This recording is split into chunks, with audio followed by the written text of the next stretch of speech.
Qual é a origem da palavra pardo? Quando e por que esta expressão começou a ser utilizada para pessoas não brancas? Hoje conheceremos esta história, mas desde já deixe aqui seu like, curta e compartilhe e venha comigo caçar mais esta incrível história.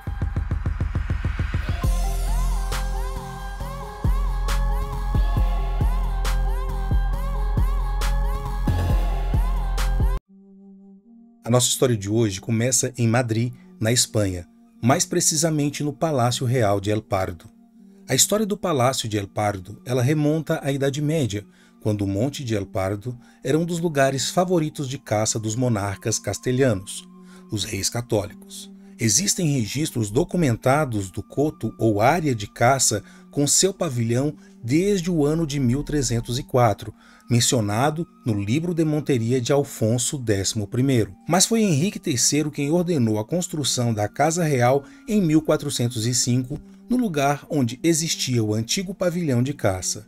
Mais tarde, Henrique IV, grande apaixonado pela caça, construiu uma fortaleza com a torre de homenagem a meias ponte levadiça e delimitou a propriedade em 1472. Porém, antes de existir o palácio, o local já era conhecido como Quinta de El Pardo, o Bosque de El Pardo e também como Montanha de El Pardo, pela enorme diversidade de vida selvagem naquele lugar, ou seja, o palácio levou o nome da floresta onde foi construído. O Monte de El Pardo é a floresta mediterrânea mais representativa de toda a região e também uma das mais preservadas.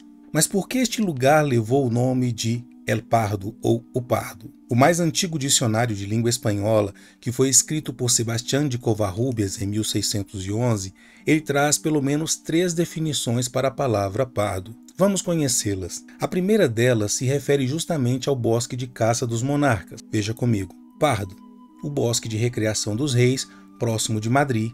Sua raiz é hebreia pardes, paraíso, um jardim doméstico com árvores, um pomar. É um significado bem suave. Porém, Covarrubias ele era capelão da família real espanhola e também foi um consultor da Inquisição que expulsou os judeus da Espanha em 1492. Ou seja, ele nada tinha de simpático à herança hebreia.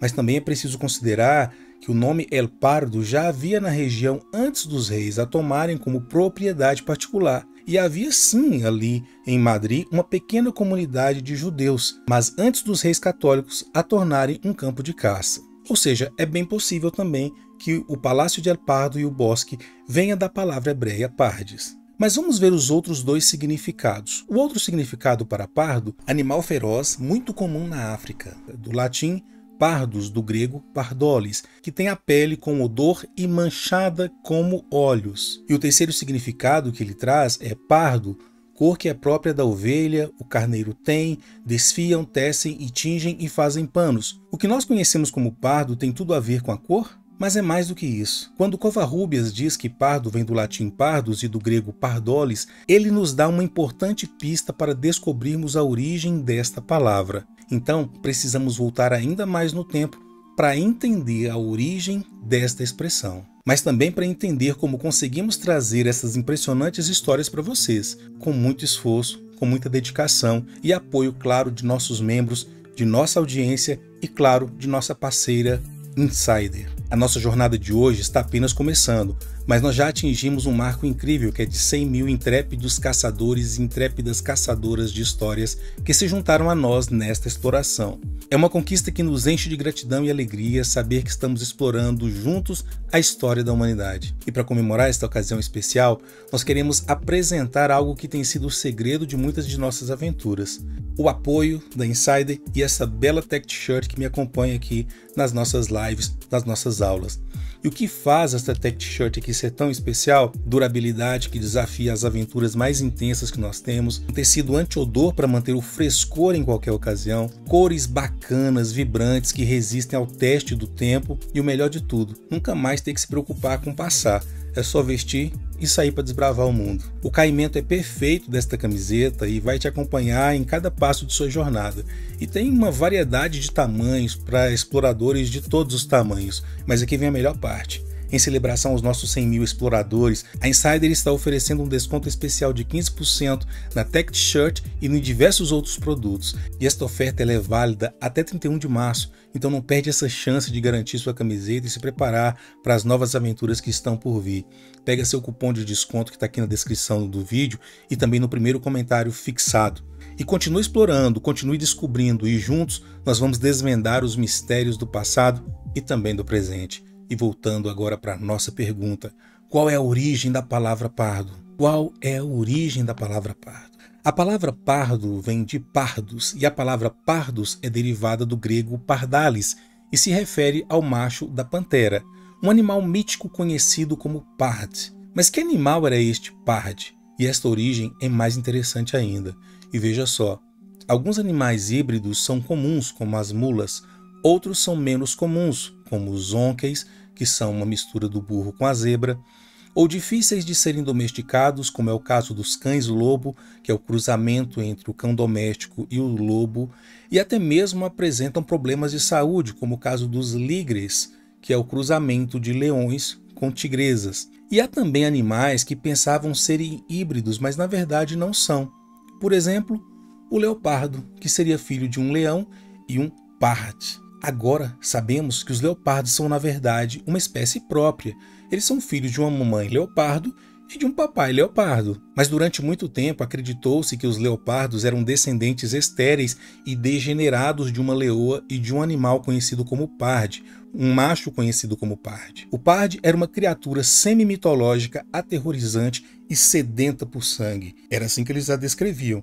Mas de onde veio essa criatura intrigante? Plínio o Velho, em sua obra História Natural, do ano de 77 d.C., ele descreveu o pard como um felino lascivo que procurava leoas sedutoras nas margens do rio da África. Ele afirmava que nesses encontros que ocorriam cruzamentos entre as espécies, dando origem a híbridos considerados horríveis na época. Veja o que ele diz. A aparência do nobre leão ela é vista mais especialmente naquelas espécies que têm o pescoço e os ombros cobertos por uma juba, que é sempre adquirida na idade adequada pelos nascidos de um leão, enquanto, por outro lado, aqueles que são descendentes do pard, eles estão sempre sem essa distinção. A fêmea também não tem juba. As paixões sexuais destes animais são muito violentas e deixam o macho bastante furioso. Este é especialmente o caso da África, onde, em consequência da grande escassez de água, as feras selvagens reúnem-se em grande número nas margens de alguns rios. Esta é também a razão pela qual tantas variedades curiosas de animais são produzidas ali. Os machos e as fêmeas de várias espécies acasalam-se promiscuamente entre si. Veja a visão que ele tinha sobre a África e sobre os animais da África. Para os cristãos medievais, o conhecimento zoológico sobre o mundo animal vinha de um gênero de textos conhecidos como bestiários. Bestiários eram compêndios apresentando descrições e muitas vezes ilustrações de uma variedade da vida animal. Os autores e os ilustradores destes livros medievais sobre animais, eles mostraram grande interesse nesses tais pardes. Esses livros se tornaram verdadeiros zoológicos de pardes. Retratavam eles como criaturas carrancudas, rosnantes, muitas vezes raivosas e problemáticas. Animais que eles conheciam, na verdade, só de ouvir falar, mas que sobreviviam no imaginário da coletividade. O que os pardes geralmente têm em comum são suas manchas e a cor da pele. Nas etimologias do século VII de Isidoro de Sevilha, os pardes são descritos como tendo uma pelagem manchada, salpicada de branco como se fosse uma girafa. Rápidos e precipitados em busca de sangue, eles matam suas presas com um único salto. O manuscrito inglês do Bestiário de Oxford do século XIV, ele descreve o leopardo assim: o parde é uma fera malhada e muito rápida, sedenta de sangue, e se atacar, mata. O leopardo nasce de um casamento adúltero entre uma leoa e um pardo, ou um parde, que nasce uma terceira espécie de animal. Como diz Plínio na sua História Natural, um leão pode acasalar com uma fêmea e um macho com uma leoa, e de ambos os acasalamentos surge uma criatura degenerada como se fosse uma mula ou um burro. E aqui abro um parêntese para vocês assistirem a minha aula sobre a origem da palavra mulato, que vem de mulos, onde existe também essa associação ali. E vocês podem conferir isso no vídeo que está na descrição que eu vou deixar para vocês, tá bom? E devido à associação do leopardo com a ideia de sede de sangue, adultério e degeneração, não é surpresa que as pessoas da Idade Média o considerassem como um símbolo dos poderes das trevas. As manchas na pelagem do leopardo eram interpretadas como sinais de maldade, chegando até mesmo a serem associadas ao anticristo. Isto é mencionado no bestiário. O par de místico significa o diabo, cheio de diversidade de vícios, ou pecador manchado de crimes e uma variedade de transgressões. Por isso o profeta diz: pode o etíope mudar a sua pele ou o leopardo as suas manchas? O anticristo é conhecido como um parde, manchado com muitos tipos de mal no Apocalipse, e a besta que vi era semelhante a um leopardo. O mesmo foi dito daqueles que persistiram na escuridão dos pecados e em uma variedade de transgressões. Estas são as falas que estão no bestiário. E Isidoro de Sevilha ainda diz: o leopardo nasce do adultério entre uma leoa e um parde, e isso cria uma terceira origem, como também diz Plínio na História Natural, que o leão se acasala com a parda, ou o parde com a leoa, e daí nascem criaturas degeneradas de ambos os acasalamentos, como a mula e o burro. Num poema bizantino do século XIV, há um diálogo entre vários animais. Os termos pardes, gatos pardos e leopardos são todos usados com um relativo abandono. Dizem ao leopardo que ele é uma besta que nasceu no pecado e foi criada fora do casamento. Pois é, cuja mãe leoa lavou dele o cheiro de seu amante pardo. Se o leão sentir o cheiro, sugere o escritor, ele a matará e nunca mais acasalará com uma leoa. Ou seja, a simbologia do parde dominava o imaginário ibérico e europeu. Ele era fértil, mas produzia híbridos degenerados, frutos do adultério. Após séculos de confusão, na década de 1750, os biólogos sabiam definitivamente que os leopardos não são uma espécie híbrida, obviamente. Ao longo do tempo, gregos e romanos trocaram termos devido à semelhança entre as suas palavras e suas associações com animais semelhantes, como o caso de pantera e pardalis. Embora essas palavras tenham raízes gregas como pantera, os seus significados mudaram ao longo dos séculos devido a uma confusão e também uma sobreposição de termos entre as línguas gregas e também latina. Assim, a palavra pardo, derivada de pardalis, carrega essa história de intercâmbio linguístico e cultural, refletindo a evolução e a mudança de significado ao longo do tempo e entre diferentes povos. Mas quando e por que começaram a se referir a pessoas como pardas? Precisamos voltar e compreender o imaginário da Península Ibérica que por séculos, na verdade 8 séculos, esteve sob domínio de africanos muçulmanos, que eles chamavam de mouros, e houve um intenso contato produzindo gerações inteiras de pessoas que não eram de características germânicas. Posteriormente, a palavra pardo passou a ser usada para descrever a cor de cavalos e outros animais e, por fim, qualquer objeto de cor não branca ou cor mais escura. A semelhança com a palavra pardal, do grego pardalos, pode ter contribuído também para essa mudança de significado ao longo do tempo. A cor do parde, desse animal mitológico, passa a ser descrita como parda ou pardo, mas além disso não era apenas uma questão de cor, mas também pelo fato de ser híbrido ou mestiço, fruto da falsa mistura de espécies. Porém, um dos primeiros registros que existe apontando a designação pardo para pessoas está no Codex Calistinus do século XII. O Codex Calistinus, ou Códice Calistino, é um manuscrito ilustrado escrito por volta do século XII. Até recentemente, ele era guardado no arquivo da Catedral de Santiago de Compostela. Em um trecho narrando a guerra de reconquista contra os muçulmanos,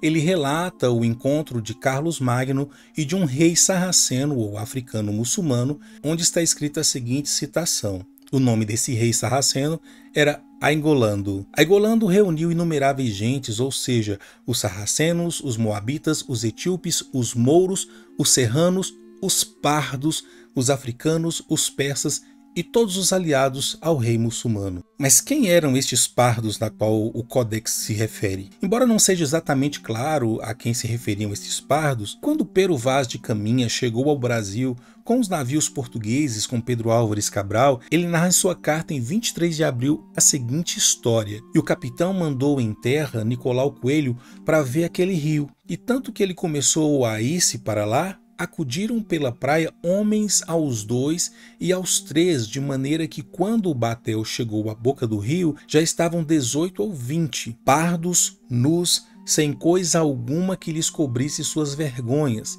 traziam arcos nas mãos e suas setas, vinham todos rijamente em direção ao batel. Veja bem que aqui ele se refere aos povos indígenas com quem encontraram como pardos. Na mesma época, na obra As Décadas da Ásia, de João de Barros, mostravam que ser pardo aparentemente era um motivo de desprezo. Veja o que ele diz: Diniz Fernandes de Melo, filho bastardo de Gonçalo Vaz de Melo, o qual, posto que naquele tempo era pouco conhecido e estimado por ser homem pardo nas cores. Veja bem que aqui ele associa essa falta de prestígio à cor parda, ou seja, que esse filho bastardo de Gonçalo Vaz de Melo era pouco valorizado por causa da cor de sua pele. Apesar destas denominações, no contexto tanto da Península Ibérica como da colonização espanhola e portuguesa, a palavra pardo ela vai adquirindo novos significados. Pardo passou a ser uma denominação utilizada para definir filhos de europeus com africanos ou de indígenas com africanos. A historiadora Hebe Matos nos diz o seguinte: a designação de pardo era usada antes como forma de registrar uma diferenciação social, variável conforme o caso, na condição de não branco. Olha que interessante. Assim, todo escravo descendente de homem livre, branco, tornava-se pardo, bem como todo homem nascido livre que trouxesse a marca de sua ascendência africana, fosse mestiço ou não. Não que os pardos não fossem mestiços, pois, como se sabe, muitos deles eram, porém eles eram principalmente pessoas livres ou libertas. Para serem considerados pardos, esses indivíduos dependiam do reconhecimento social de sua condição de liberdade. Esse reconhecimento era formado pelas relações pessoais e comunitárias que estabeleciam. Já na América de colonização espanhola, o pardo se tornou uma casta social, não homogeneamente, não em todos os lugares. Mas vamos ver como era o seu uso em Portugal no século XVIII. No Hebdomário Lisbonense de 1763, tem o seguinte anúncio sobre escravizados fugidos. Acompanhe comigo. Também quem souber de um preto por nome Caetano, de idade de 15 anos, com talhos,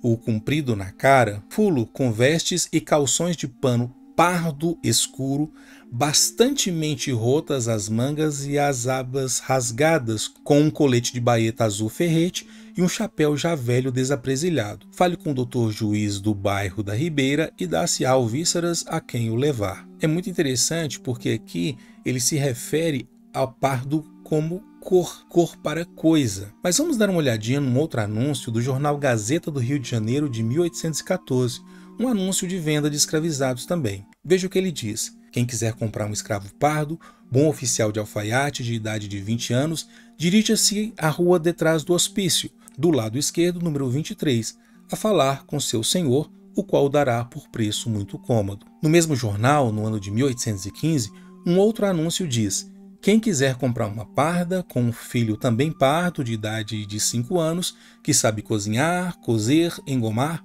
fale com sua senhora que mora na Rua do Cano, número 69.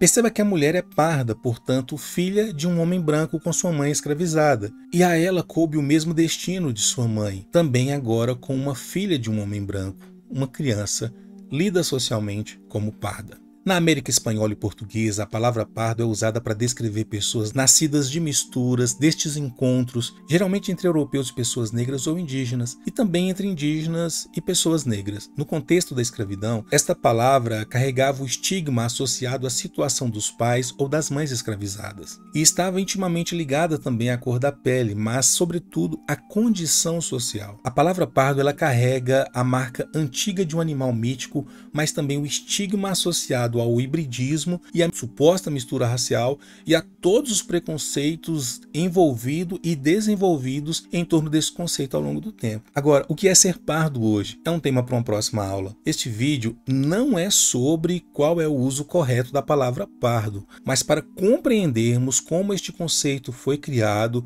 onde foi originado e como ele chegou até nós. Todas as referências estão aqui na descrição do vídeo. E não se esqueça, tudo tem história, tudo é história. Os povos africanos e seus descendentes têm muita história e eu vim aqui contar para você.